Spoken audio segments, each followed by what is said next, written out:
It is a mass that will privatize violence. When I say privatize violence, we know that the state must monopolize the legitimate use of physical force. We are very happy that many of you have turned up for this program's combinations of press conference where we are going to deliver on the memorandum demanding termination of suspension of operations between Government of India, municipal government on one side, and Kuki National Organization and United People's Front on the other side. And we are going to disclose what were the contents of the memorandum. At the same time, we are also planning to launch a book titled Laws of Peace today. We are very grateful that this program organized by Meitei Alliance is being coordinated and hosted by our Delhi-based allied members such as Meitei Heritage Society Delhi and Delhi Meetei Coordinating Committee, and we are very happy that many people have turned up, including media personalities. We are also very grateful that we have among our list of speakers Professor Akoijam Bimol, myself, which is going to moderate the program, and then Major Ali Shah, retired, and Dr.Seram Romesh from Delhi Meetei Coordinating Committee. Let me summarize the details of the programs that we are going to have today. First of all, we are going to launch this book, Laws of Peace. This will be followed by a brief descriptions about what Meitei Alliance is, and then it will be followed by 10 minutes deliberations from the key three speakers that we have today. So I think we may start with the program, and then this will be followed by the descriptions about Meitei Alliance and disclosure about the contents of the memorandums and a brief introduction to the booklet that we are going to reading. We thought that the book launch should be carried out first because we want our media persons to have a copy of this so that they may have time to look into it briefly also and also discuss the matter further. And so the significance of the books would be deliberately emphasized. The license of India has been launched. Thank you all. It is a mass that will privatize violence. When I say privatize violence, we know that the state must monopolize the legitimate use of physical force. And in the name of SoO, are we trying to privatize the violence beyond state agencies? This means that there has been allegation of these armed groups being utilized by the state itself in its operation against various groups who are fighting against the Indian state. So that is what it means by privatization of violence.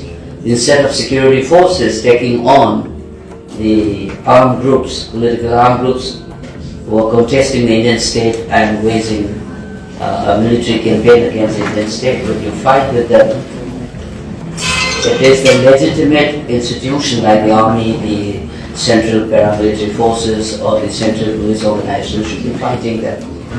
Not private, non-state entities should join in that fight. So the accusation is that these groups have been used as instruments for counterinsurgency. That is what I meant by privatization of violence. In India, we know in Chhattisgarh's experience, many people have raised concern about arming the villagers. This is also one sign of privatization of violence. Simultaneously, we keep on seeing in press or otherwise that these groups have clear-cut links with mainstream political parties and political actors. So some people also accuse them of being used at the time of elections and so on. This is not my accusation. These are all available online on newspapers and so on. In the last assembly election, in fact, these groups declared their support for a particular political party at the time of assembly election. And during the election, one political party complained that these groups are being used and creating havoc during the election process.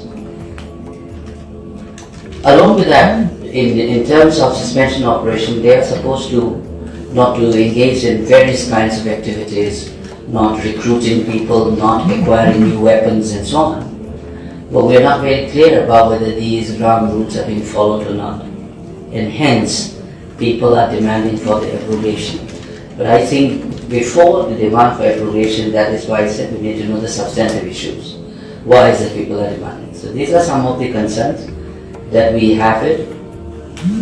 You know, these people, covers, pictures, photographs, their age, their locations, their names are supposed to be provided to the Home Department in the state. And we talk about their involvement, we're not very sure. You know, our citizens also don't raise this question. We have this image of this couple of people with AK-47 rifles on the 3rd of May in Torbung areas. If, as per the SoO, if the government has the names of the cadres and their pictures, have those individuals been identified after 8 months? And whether they are present in the camp or otherwise. But also please keep in mind, 2008 and today, the difference is how many years today? It will be 16 years. If a cadre is 20 years old that time, he would be 36 years old today. If that person is 30 years old, he would be 48. Do we see those cadres, or do we see new blood, which is not supposed to be part of the agreement? Agreement clearly says that you're not supposed to recruit new people. So there are a lot of unanswered, unaccountable, lack of transparency in these matters. So far more than blindly asking for the abrogation of SoO, I would like people and media fraternity also to raise these questions. Because as I said, everybody should welcome any suspension of operation with any armed groups, because it's a step towards peace, for restoring normalcy, to restore law and order. If it doesn't serve and it is used as a mask or a camouflaging certain other agenda, that's the suspicion that people have.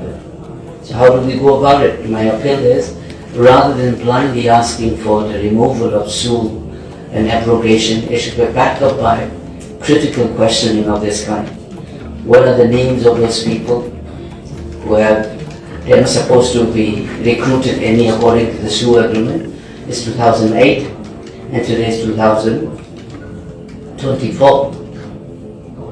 Are there new cars involved? Are new weapons involved? And the Home Department is supposed to have their names. And lot of things, do's and don'ts on the, in the agreement, we have to check it. Now, for instance, in the coming assembly, I don't know whether some of our MLAs will be raising these questions. I don't want to go according to rhetorical people's mood of mantris and MLAs simply saying remove SoO. I would rather like them to raise critical, informed questions, such as what are those names? Are these people identified, the one we have seen on the videos on Torbung areas, instead of just assuming they are part of these organizations? If they are not, who are those people? The state should be answerable on this. And in terms of intelligence input, how many weapons are available now in Manipur, besides the one which often media loves to talk about, looted weapons?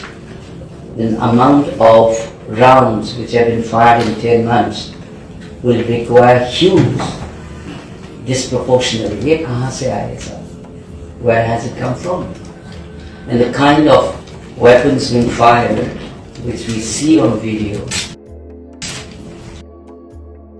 who supplied these things? There is not merely the looted weapons. These are critical questions that we must be asking. So when we raise the question of SoO, what I'm saying is that we should not simply be asking for abrogation per se, which should follow. I'm not saying that it should not be. But I say it should be backed up by critical questions and exposure of this kind by the media, as well as people's representatives and the civil society members. You ask fundamental questions. There's absolute lack of transparency, and if you don't address these issues, you're still helping to cover up these fundamental questions. Because you call for abrogation of SoO, some will say no, some people will say yes. Instead of just simply pick up one by one and say, out of 2,000, little over 2,000 members of all these organizations, you just divide by them and you see which of this group has how many members. It's 40 people, 20 people, 100 people. And these groups have never fought a political war against the Indian state. They are saying the same thing. You know, like Kashmir and Manipur has historically rooted political issues. There are political armed groups. Some are on ceasefire with the government of India. Some are in talks with the government of India. I think, is these two groups on a similar plane? It's not. So then why you are doing this coup? Has Indian Army ever operated against them? If no, what does it mean by suspension of operation? If you have not operated against them, the accusation is that they operate together as a react and respond to others. Have they fired upon each other before? If not, what does it mean by cessation of fire? There is an oxymoron, there is an irony in this. So my appeal to all of you is that let's not camouflage this fundamental question. We need transparency, and any suspension of operation, if it is genuine, then we should welcome it. But the problem with us is that the suspension of operation seems to be that genuine.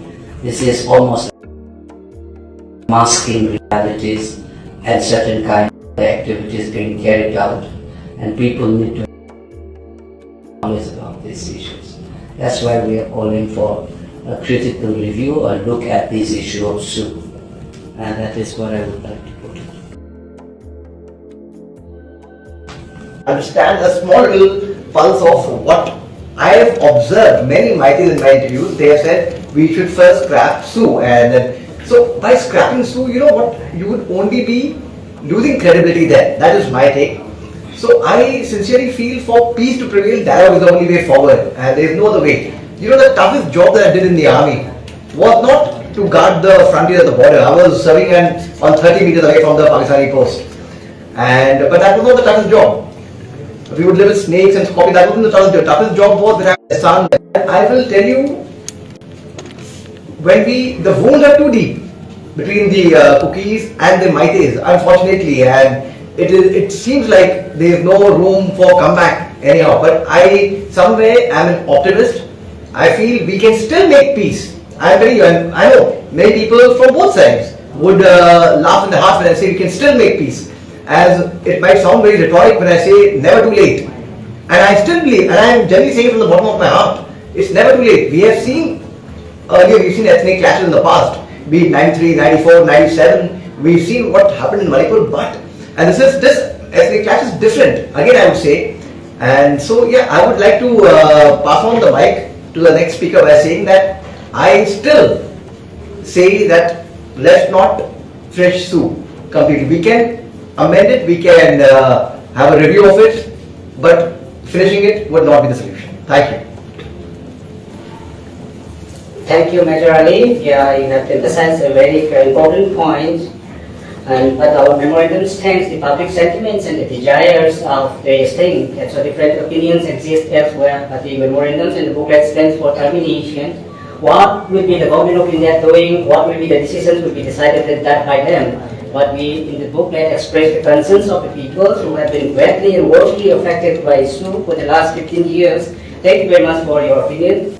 May I now request Dr.Seram Romesh to present his view in 10 minutes.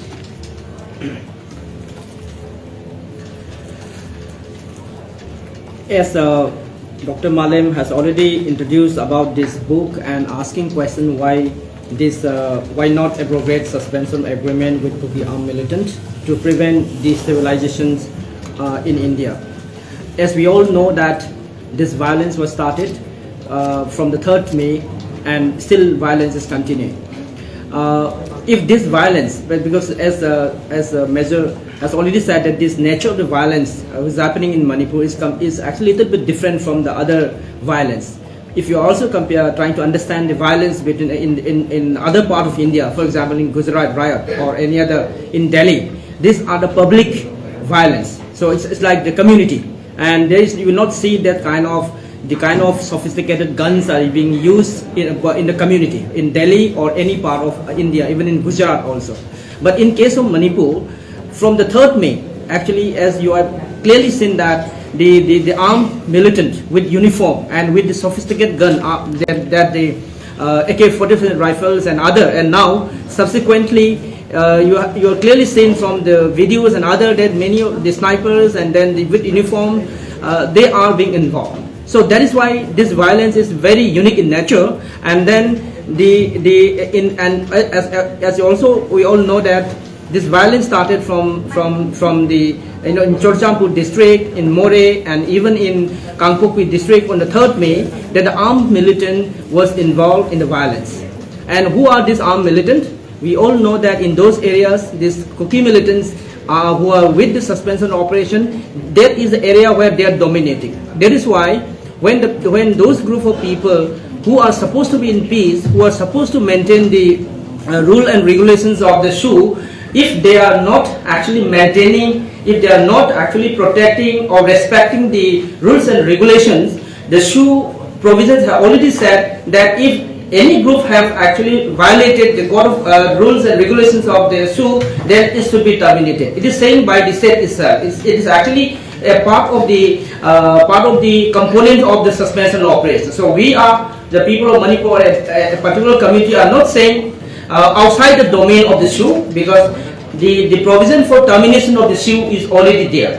That is one point. The second point, when the other group of the people, like for example the Kuki groups, they are being armed, they have been in the camps, and they are using this opportunity as to explore their political objective, to create a separate autonomy. Then the other side are also forced to do many other things like that is happening in Manipur. That is why we are saying that since to bring a permanent peace in Manipur, the first step should be termination of suspension of operation, taking action of all the groups, irrespective of whether they are Kuki groups or whether they are the Meitei groups. The first thing the government of India may do is that to enforce the rule of law, to enforce the peace in the region, and to try to take action against every other actors who are actually trying to disturb the peaceful coexistence in Manipur. That is why if SoO is not terminated, if the Kuki armed militant who are the first actually accused to be the perpetrator of the violence, if the action was not taken, then the other section may not be possible to take action and accountability. So in order to get accountability and the fixed responsibility, then those people, those group, especially particularly the Kuki arms group,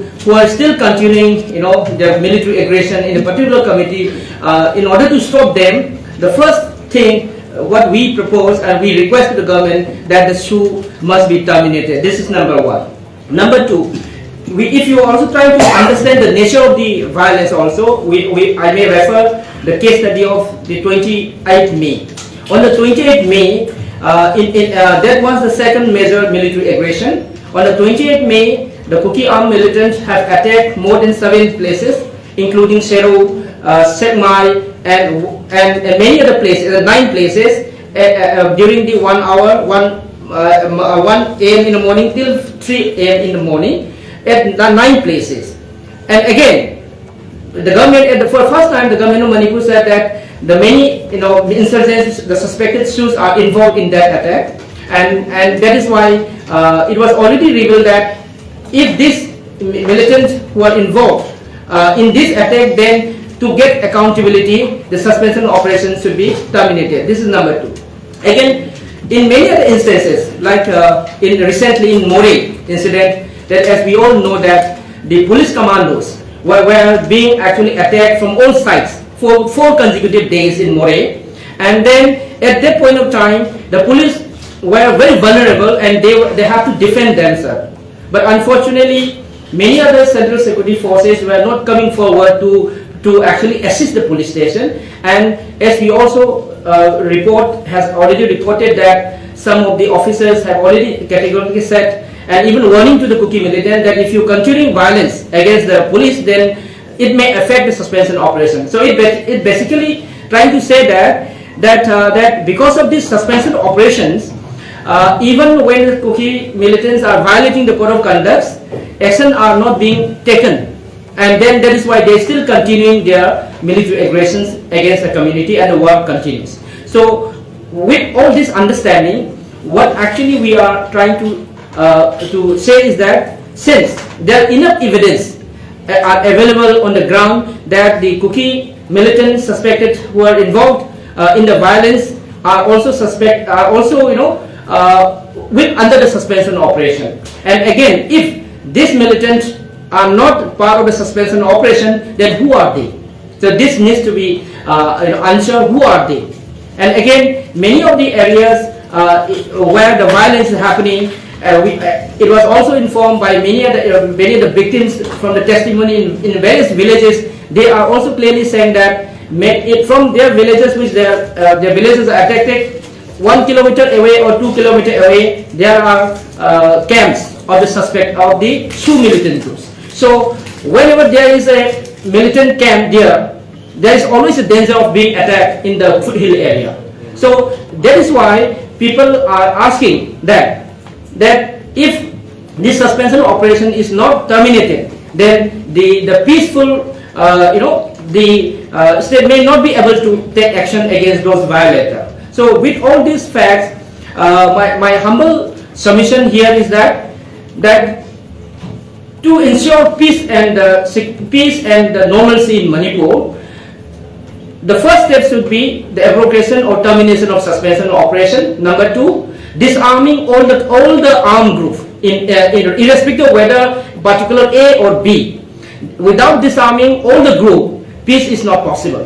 So in order to bring disarming of all the community, the first step should be termination of suspension operation, and then once the suspension operation is terminated and the central government is taking action, the Kuki militant, then they can also take action against the other group if they are also violating. If they are not taking action against the particular groups, then they may not be able to take action other group. That is why there is a situation in Manipur that both the publics are arming themselves to defend.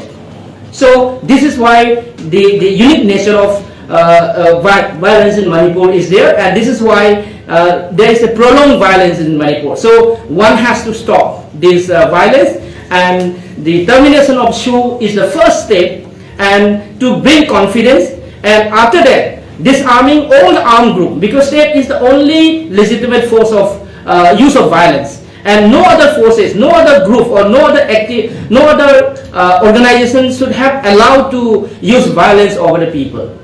That is why the SoO must be terminated. Thank you. Thank you.